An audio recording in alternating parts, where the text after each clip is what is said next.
अब की मिलन देव घर में होई, सकती जी शिव शंकर में होई, अब की मिलन देव घर में होई,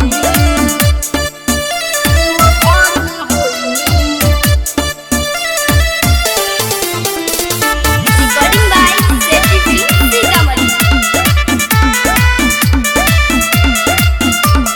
छोटी ना साथ जब ले रही सास हो, बाबा को रखो न तू विश्वास हो, विश्वास करो। अच्छा हाँ हो ई जमाना न कुछ कर पाई, मर गइलो के बाद प्यार मर नहीं पाई, खुलियाम होई प्यार नहीं डर में होई,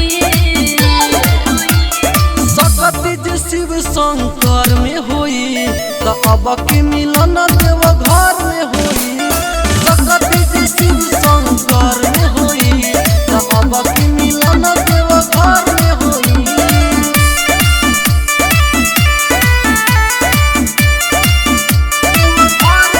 म्यूजिक बाय डीजे सिंगर।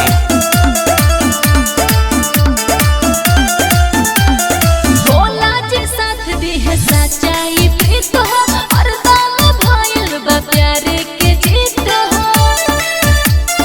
सही कहता नहीं हो।